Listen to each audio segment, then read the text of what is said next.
올해를 기다렸던 분들이 정말 많을 겁니다. 반값 신차가 쏟아진다고 했던 그 해잖아요. 수입차 브랜드뿐만 아니라 국산 브랜드까지 가세를 한다는 소식 때문에 기대했던 분들이 유독 많았을 거라고 생각합니다. 그런데 마냥 가격만 보고 기다렸던 분들한테는 날벼락일 수도 있습니다. 지난번 영상에서 전기차 판매량이 크게 오를 것 같지 않다는 이야기를 했었잖아요. 오늘은 좀 더 근본적으로 접근해 보려고 합니다. 결국 우리나라를 대표하는 자동차 기업은 현대차 그룹인데 왜 전기차 시장이 제대로 성장하지 못하는 거냐 이거죠. 이미 글로벌 시장에서 전기차로 좋은 평가를 받고 있고, 그렇다면 이미 우리나라도 전기차가 도로를 지배해야 하는 게 맞는데 왜 아직 그렇지 못하냐는 겁니다. 오늘은 반값 전기차가 한국 시장에서는 통하기 어려운 이유, 그리고 현대기아차가 국내 전기차 시장에서 힘을 못 쓰고 있는 이유까지 쉽고 빠르게 정리해 드리겠습니다. 작년에는 내년에 반값 전기차가 쏟아진다 이런 소식이 많았고, 올해 들어서는 올해 반값 전기차들이 출격이 본격화된다 이런 소식이 이어지고 있죠. 이 소식이 두드러지는 이유는 간단합니다. 작년 한 해 동안 전기차 시장이 숨고르기에 들어갔잖아요. 그래서 판매량이 주춤했던 것도 사실이고, 이렇게 주춤했던 판매량을 반등시키기 위해서 제조사들이 절충안을 찾아낼 거고, 그중 하나가 저렴한 전기차로 승부를 보는 것이다 이런 식으로 전개가 됐기 때문에 그런 겁니다. 실제로 해외에선 저가형 전기차 소식이 굉장히 많았던 편이기도 해서 여기서 경쟁하는 현대기아차도 저렴한 전기차를 많이 출시하고 국내에도 이 차들을 출시할 거다 뭐 이런 거였습니다. 실제로 올해 출시되는 전기차 중에 저렴하게 출시된다고 알려진 차들만 보면 어떤가요? 현대차는 캐스퍼 전기차가 대표적인데, 일각에선 LFP 배터리를 장착한다 하고 또 다른 곳에선 NCM 배터리를 장착한다 하고, 아직 공식적인 자료가 나오지 않아서 갑론을박이 좀 있습니다.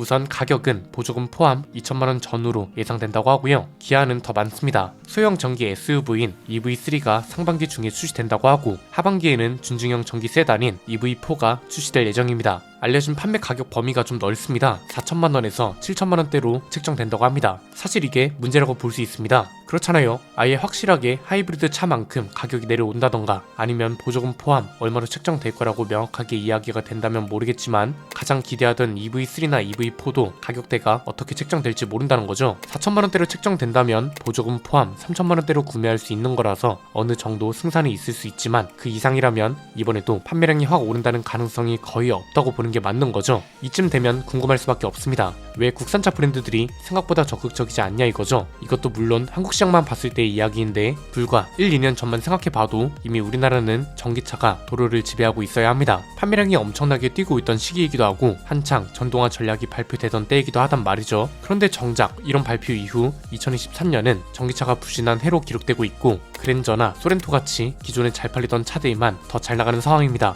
왜 이런 걸까요? 그냥 가정을 해보면 쉽습니다. 만약 전기차 판매량이 작년에 말 그대로 초대박이 났다 이러면 얘기가 달라졌을 겁니다. 아이오닉 6랑 EV9이 2022년에 있었던 전기차 붐을 이어갔다면 올해 신차 소식은 하이브리드 차가 아니라 전기차가 지배했을 거란 거죠. 그런데 이게 아니었습니다. 작년 한 해 동안 전기차는 부진하다는 말만 들었는데, 막상 그래프를 보면 그렇게 심한 하락세는 아닌 것 같잖아요. 여기에는 약간의 착시가 있다고 봐야 하는데, 판매되고 있는 전기차 종류에 비해서 총 판매량이 기대치보다 안 나왔다는 게 문제인 겁니다. 전기차가 3가지밖에 안 팔릴 때랑 10가지 이상이 팔릴 때랑 총 판매량이 달라야 하는 건 당연한 거니까요. 전체 판매량 수치를 보면 하락세가 크지 않은 것 같지만 차종별 판매량을 보면 심각한 거고, 그래서 GV60 같은 차들도 조기에 생산을 중단한 거라고 볼 수 있죠. 우리나라는 작년하고 올해까지 신차 소식이나 판매량 통계에서 전기차보다 하이브리드 차가 강세를 이루는 이유도 여기에 있는 거고요. 올해도 크게 다르지 않을 거라는 게 문제입니다. 이건 사실 너무 간단한 건데, 지난번 영상에서도 말씀드렸던 것처럼 신형 전기차가 나온다 해도 하이브리드 차만큼 가성비로 나올 가능성이 없습니다. 같은 급인데 전기차가 더 비싸다? 그러면 전기차가 더 잘 팔릴 가능성이 낮은 게 당연하죠.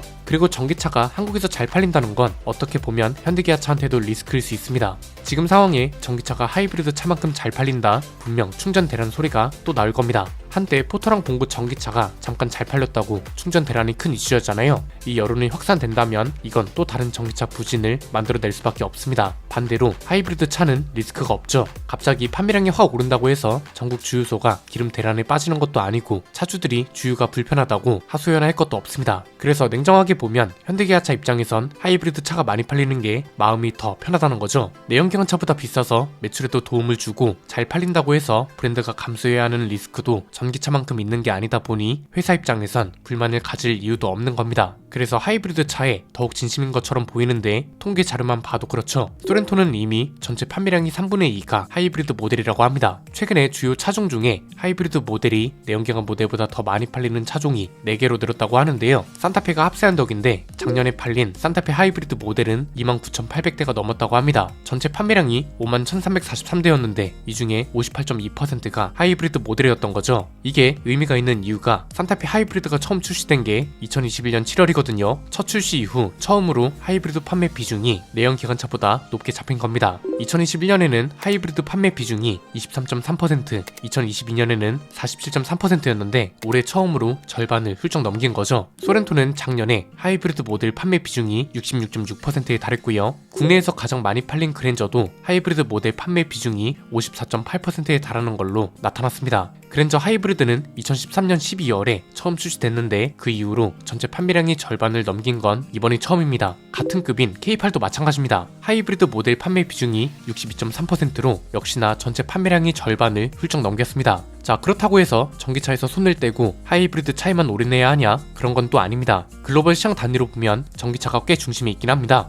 올해 CJ 생산만 봐도 어떤가요? 미래 자동차와 관련된 기술들이 주목을 받고 있죠. 현대차는 수소 에너지 실증 기술과 진행 사업을 소개하고 소프트웨어 중심 자동차의 전략과 방향성, 그리고 소프트웨어와 AI 기술을 선보이고 물류 상하차 자율 로봇인 스트레치를 공개한다고 합니다. 기아는 소프트웨어 기반인 PBV 3종을 전시한다고 발표했습니다. PBV는 버스와 트럭같이 물류 운송 중심의 탈 것이기도 해서 상하차 자율 로봇인 스트레치와도 연결될 수 있을 것 같고요. 슈퍼널 같은 경우는 UAM, 여기서 말하는 UAM은 도심 항공교통을 말하거든요. 관련 기업답게 신형 전기 수직 이착륙기를 선보인다고 합니다. 우리나라뿐만 아니라 일본은 소니 혼다 모빌리티를 통해서 전기 콘셉트카를 공개하고 중국은 자율주행 로봇버스, 전기 오토바이, 플라잉카 같은 것들을 출품하는 걸로 알려졌습니다. 과도기이기 때문에 확신과 불신이 충돌하고 있긴 하지만 최종적으로는 전기차나 하이브리드 차와 같은 친환경차가 지배할 거라는 결론이 있기 때문에 전기차 시장에서 치열하게 경쟁해야 한다는 건 변하지 않는다는 걸 보여주는 거죠. 다만 우리나라는 과도기에 하이브리드 차가 좀 더 강세를 보이고 있고 인프라 문제와 같은 것들도 제대로 해결되지 못한 탓에 전기차가 약세를 보이고 있는 것 뿐이고 글로벌 시장에선 전기차 경쟁에 대응하면서 중국을 견제하는 역할도 일정 부분 해야 할 겁니다. 이게 이제는 단순 전망이 아니라 현실이 되고 있기 때문에 문제죠. 테슬라가 비아디한테 글로벌 전기차 판매 1위 자리를 내줬다고 합니다. 테슬라는 목표치보다 더 많이 팔았음에도 불구하고 비아디가 더 많은 판매량을 기록했다는 거죠. 최근에 공개된 보고서에 따르면 테슬라가 4분기 동안 고객한테 인도한 물량은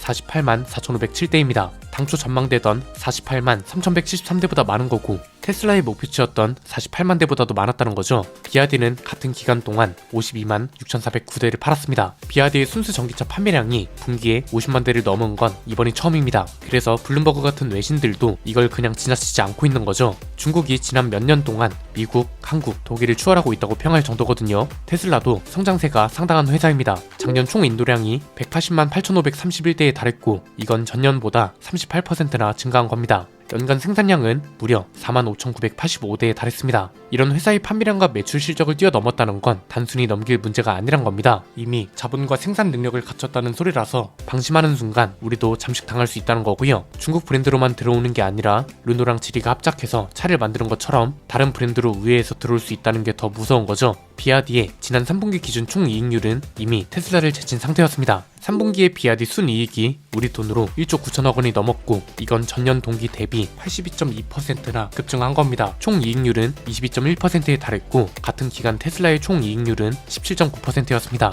그래서 전기차 시장도 결국은 치열하게 흘러가고 있고 글로벌 브랜드뿐만 아니라 중국 브랜드도 견제를 해야 하기 때문에 저가형 전기차가 계속 나아주긴 할 겁니다. 다만 우리나라는 하이브리드 차가 너무 뚜렷하게 강세를 보이고 있고 여기에는 인프라 문제를 비롯한 전기차 관련 운용 조건들이 비교적 제대로 갖춰지지 않고 있다는 문제까지 겹쳐서 올해도 전기차보다 하이브리드 차가 강세를 보일 가능성이 크다고 전망할 수 있겠습니다. 오늘 내용은 여기까지입니다. 내용이 유익하셨다면 구독과 좋아요 알림 설정 부탁드립니다. 지금까지 저는 안피디였습니다. 감사합니다.